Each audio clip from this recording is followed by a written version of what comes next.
తిత్తరాని మహిమల దేవకీ సుతుడు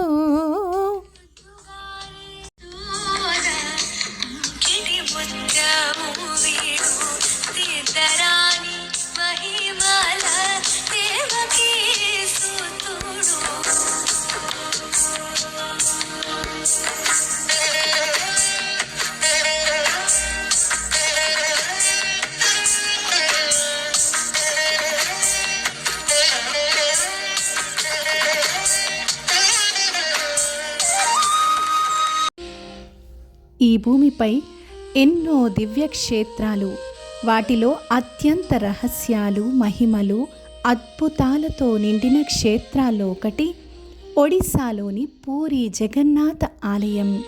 ఈ ఆలయంలో ప్రతి అడుగులో ఒక ఆశ్చర్యం, ప్రతి సాంప్రదాయంలో ఒక దైవ రహస్యం దాగి ఉంది. దేవుని విగ్రహం, ఆలయంపై జెండా, సుదర్శన చక్రం, నైవేద్య మహిమ, ప్రపంచ ప్రఖ్యాత రథయాత్ర వెనుక ఉన్న ఆధ్యాత్మిక విశిష్టత ఏమిటి? ఇలాంటి ఎన్నో అద్భుతాలను, శాస్త్రీయంగా ఇంకా పూర్తిగా వివరించలేని రహస్యాలను, పురాణాలలో చెప్పబడిన మహిమలను ఈ వీడియోలో తెలుసుకుందాం.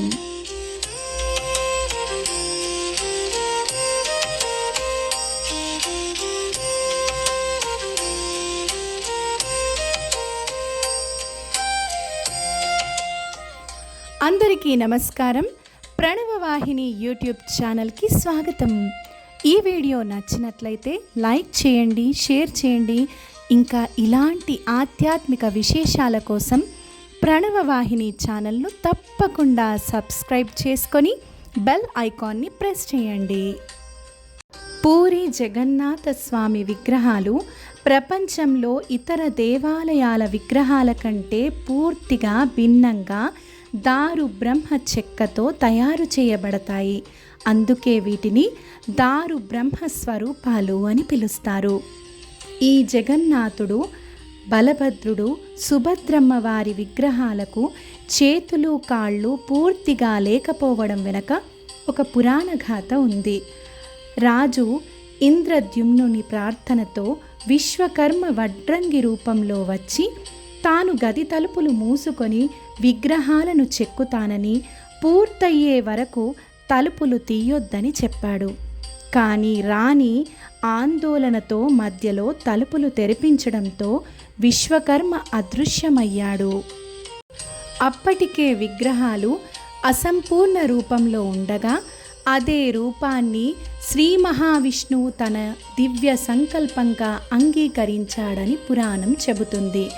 ఈ విగ్రహాలలో అత్యంత గొప్ప రహస్యం బ్రహ్మ పదార్థం. ప్రతి 12 సంవత్సరాలకు జరిగే నవకళేబర మహోత్సవంలో ఒక కొత్త చెక్క విగ్రహాలను తయారు చేసి పాత విగ్రహాల నుంచి ఆ బ్రహ్మ పదార్థాన్ని అత్యంత రహస్యంగా కొత్త విగ్రహాల్లో ప్రతిష్ఠిస్తారు. ఆ సమయంలో సేవకులు కళ్ళకు గంతలు కట్టుకొని, చేతులకు వస్త్రాలు చుట్టుకొని ఈ కార్యక్రమాన్ని నిర్వహిస్తారు. ఆ బ్రహ్మ పదార్థం ఏమిటో ఇప్పటికీ అత్యంత గోప్యంగానే ఉంది. అందుకే ఆ విగ్రహాలను సాక్షాత్తు పరబ్రహ్మ స్వరూపంగా ఆరాధిస్తాం.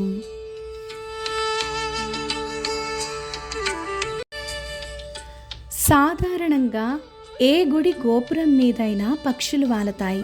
కానీ పూరి జగన్నాథుని ఆలయం మీదుగా పక్షులు ఎగరడం కానీ, విమానాలు వెళ్ళడం కానీ జరగదు. పగటిపూట ఆలయ ప్రధాన శిఖరం యొక్క స్పష్టమైన నీడ భూమిపై ఎప్పుడూ పడదు. ఇది ప్రాచీన భారతీయ వాస్తు శిల్ప అద్భుతంగా భావిస్తారు.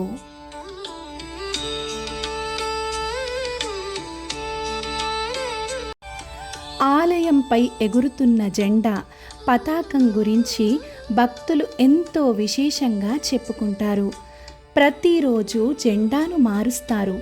సేవాయతులు ఆలయ శిఖరంపైకి ఎక్కి కొత్త జెండాను ఎగురవేస్తారు.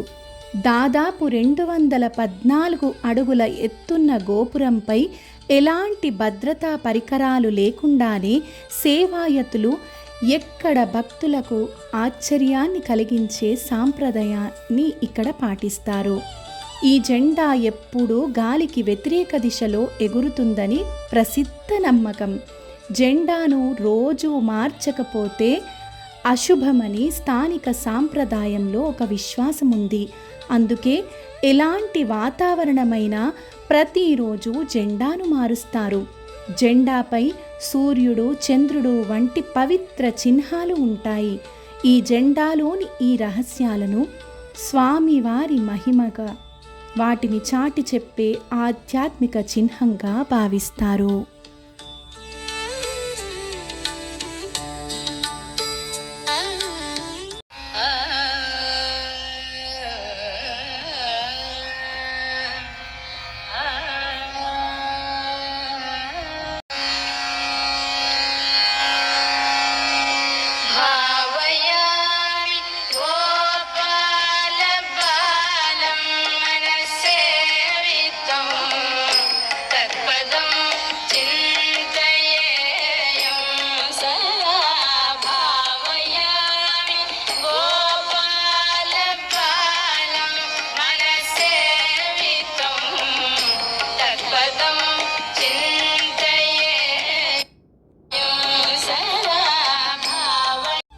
పూరి జగన్నాథ ఆలయ శిఖరంపై ప్రతిష్ఠించిన సుదర్శన చక్రం ప్రపంచవ్యాప్తంగా ప్రసిద్ధి చెందిన అద్భుతాల్లో ఒకటి. దీనిని నీలచక్రం అని కూడా పిలుస్తారు. ఈ చక్రం విశేషం ఏంటంటే ఆలయాన్ని ఏ దిక్కు నుంచి చూసినా అది మన వైపే తిరిగి ఉన్నట్లు కనిపిస్తుంది. ఇది ఆలయ నిర్మాణ శిల్పకళలోని విశిష్టతగా చెప్పబడుతుండగా భక్తులు మాత్రం దీనిని జగన్నాథుని దివ్య మహిమ అని అంటారు. ఈ నీల చక్రాన్ని దర్శించడం కూడా స్వయంగా శ్రీ జగన్నాథుని దర్శనంతో సమానమైన పుణ్య ఫలాన్ని ఇస్తుందని భక్తుల నమ్మకం. ఈ చక్రం ఆలయానికి రక్షణ కవచంగా నిలిచి జగన్నాథుని సర్వవ్యాప్త తత్వానికి ప్రతీకగా భావించబడుతుంది. ఎన్నో శతాబ్దాలుగా ఎండ, వాన, గాలులను తట్టుకొని భక్తులకు భగవంతుని మహిమను గుర్తు చేస్తూనే ఉంటుంది.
అన్ని ఆలయాల్లో సాధారణంగా ఉత్సవమూర్తులను మాత్రమే ఊరేగిస్తారు. కానీ పూరిలో ప్రపంచంలో ఏ ఆలయంలో లేని విధంగా గర్భగుడిలో కొలువైన ప్రధాన దేవతలే స్వయంగా రథాన్ని అధిరోహించి వీధిలో భక్తులకు దర్శనమిస్తారు. జగన్నాథ స్వామికి నందిఘోష, దీన్నే గరుడధ్వజం. బలభద్రస్వామికి తాళధ్వజం, సుభద్రమ్మకు దర్పదలనం, దీన్నే పద్మధ్వజం అనే ఈ 3 ప్రత్యేక రథాలను ప్రతి ఏడాది కొత్తగా తయారు చేస్తారు. అక్షయ తృతీయ రోజున రథాల నిర్మాణం మొదలవుతుంది. రథయాత్రలో స్వామివారు తమ జన్మస్థానంగా భావించే గుండీచా ఆలయం ప్రధాన ఆలయానికి 3 కిలోమీటర్ల దూరంలో ఉంది.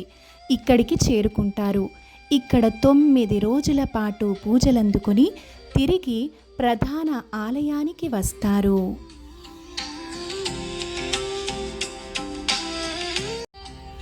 పూరి జగన్నాథ రథయాత్రలో కనిపించేది కేవలం 3 రథాలే కాదు. ప్రతి రథం దైవ శక్తులతో నిండిన ఒక చలన దేవాలయం. ప్రతి రథంలో 8 అధిష్టాన దేవతలు కొలువై ఉంటారని, వీరు రథాన్ని రక్షిస్తూ యాత్ర విజయవంతంగా జరిగేలా అనుగ్రహిస్తారని భక్తుల విశ్వాసం. ఆ అధిష్టాన దేవతలు విమలాదేవి, వారాహీదేవి, భద్రకాళి, ఉమాదేవి, కాత్యాయని, హరచండి, రామచండి, జయదుర్గ. ఈ అష్టశక్తులు జగన్నాథుని రథానికి దివ్య రక్షణగా నిలుస్తాయి.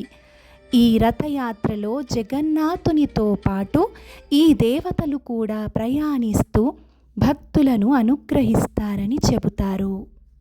తాకారం భుజగశయనం పద్మనాభం సురేశం విశ్వాకారం గగనసదృశం మేఘవర్ణం శుభాంగం లక్ష్మీకాంతం కమలనయనం యోగిహృద్యానగమ్యం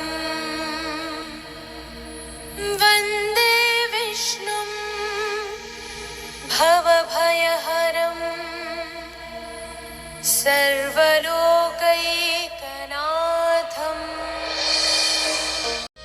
ఈ రథానికి లాగేటువంటి తాడు ఒక్కసారి స్పృశిస్తే చాలు. ఈ తాడు 250 అడుగుల తాడు.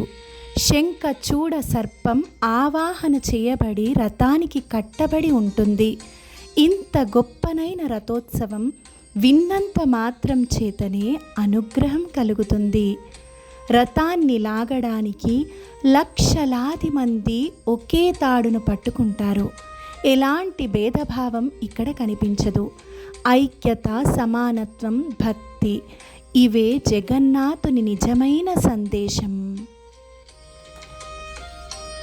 ఈ తాడును ఒక్కసారి పట్టుకుంటే చాలు, లాగితే చాలు, పట్టుకుంటే చాలు అని ఎంతో ఆతృతగా ఎదురు చూస్తూ ఉంటారు.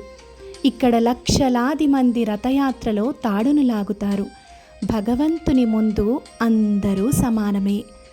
ఆధ్యాత్మికంగా ఈ తాడు మరో అర్థాన్ని కూడా సూచిస్తుంది.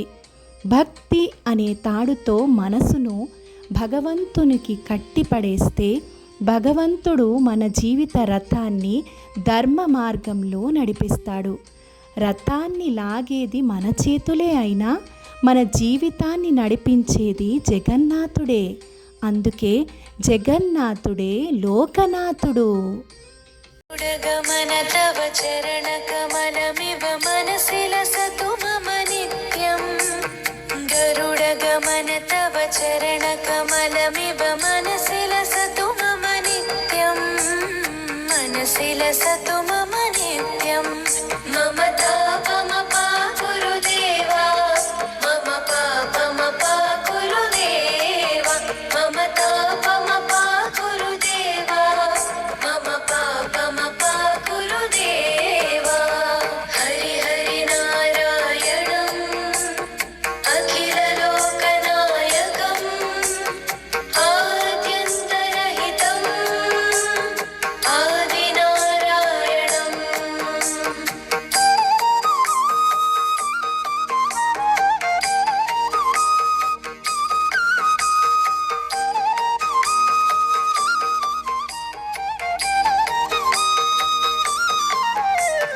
భుజగశయన భవ మదన జనక మమ జనన మరణ భయహారి. భుజగశయన భవ మదన జనక మమ జనన మరణ భయహారి. జనన మరణ భయహారి. మమ తాపమ పాకురు దేవా, మమ పాపమ పాకురు దేవా, మమ తాపమ పాకురు దేవా, మమ పాపమ పాకురు దేవా. పంచాయుధ పూరి జగన్నాథుని రథయాత్రలో బంగారు చీపురుతో చేసే చేరాపహార సేవ ప్రపంచ ప్రసిద్ధి పొందిన అపూర్వ దైవ సాంప్రదాయంగా నిలిచింది. రథంలో ముందుగా సుగంధ జలాన్ని చల్లి బంగారు చీపురుతో అక్కడి రాజే ఊడుస్తాడు. జగన్నాథుని ముందు రాజైనా సామాన్యుడైనా అందరూ సమానమనే సందేశం. బంగారు చీపురు ఐశ్వర్యానికి ప్రతీక అయితే దానితో సేవ చేయడం వినయానికి ప్రతీక. అధికారం, సంపద, గర్వం అన్నీ భగవంతుని సన్నిధిలో తలవంచాల్సిందే అనే గొప్ప బోధ ఇందులో దాగి ఉంది. ఇక్కడ నైవేద్యం మహాప్రసాదం విశేషం. ప్రపంచంలోనే అతిపెద్ద దేవాలయ వంటశాలల్లో ఇది ఒకటి. ప్రతిరోజు వందలాది మట్టి పాత్రల్లో నైవేద్యం వండుతారు. వంట సాంప్రదాయ కట్టెల పొయ్యిపైనే జరుగుతుంది. మట్టి పాత్రలను ఒకదానిపై ఒకటి పేర్చి వండడం ప్రత్యేకత. ఇలా పేర్చిన వంట పాత్రలపై పై పాత్రలోని ఆహారమే ముందుగా ఉడుకుతుంది అని భక్తులు చెబుతారు. ఈ ప్రసాదాన్ని జగన్నాథుడు, బలభద్రుడు, సుభద్రాదేవికి నైవేద్యం పెట్టిన తరువాత కుల, మత, ధనిక భేద అనే తేడా లేకుండా అందరూ కలిసి స్వీకరించడం సమానత్వానికి ప్రతీక. ఇక్కడ మరో రహస్యం. సముద్రపు అలల శబ్దం దేవాలయ ప్రధాన ద్వారంలో ప్రవేశించగానే వినిపించడం ఆగిపోతుంది. ఇది ఇప్పటికీ అంతు చిక్కని రహస్యంగా మిగిలింది. ఇక్కడ ఆలయంలోని జగన్నాథుడు అన్న బలభద్రునితో, చెల్లెలు సుభద్రాదేవితో కలిసి ఉండడంలో గొప్ప సందేశం దాగి ఉంది.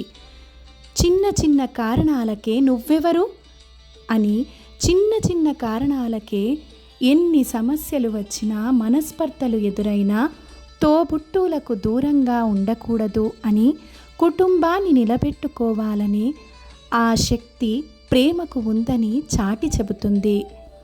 సంపదలు శాశ్వతం కావు, కానీ ప్రేమతో నిలిచే కుటుంబ బంధాలు ఇవే నిజమైన సంపద. జీవితంలో ఎంత గొప్పవారైనా కుటుంబ బంధాలను మర్చిపోవద్దు. జగన్నాథుడు సర్వాంతర్యామి. మన అంతరాత్మలో కొలువైన స్వామిని భక్తితో పిలిస్తే పలకకుండా ఉంటాడా? మన జీవిత రథాన్ని ధర్మ మార్గంలో నడిపించే దివ్య సారథి జగన్నాథుడే. ఎన్ని కన్నీళ్ళు, పరీక్షలు వచ్చినా జై జగన్నాథ అనే నామాన్ని విశ్వాసంతో జపిస్తే ఆయన కరుణ చూపకుండా ఉండగలడా?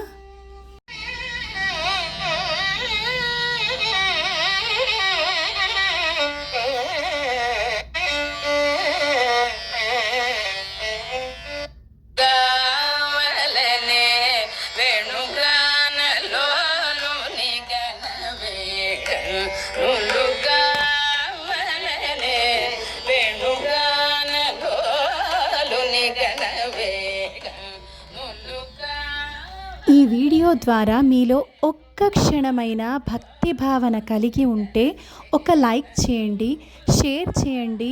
ఛానల్ను తప్పకుండా సబ్స్క్రైబ్ చేసుకొని పక్కనే ఉన్న బెల్ ఐకాన్ని నొక్కండి.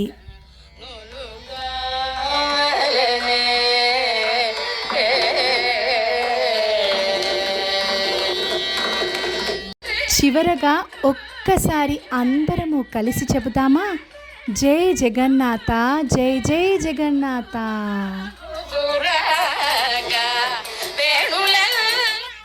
సర్వే జనా సుఖినో భవంతు.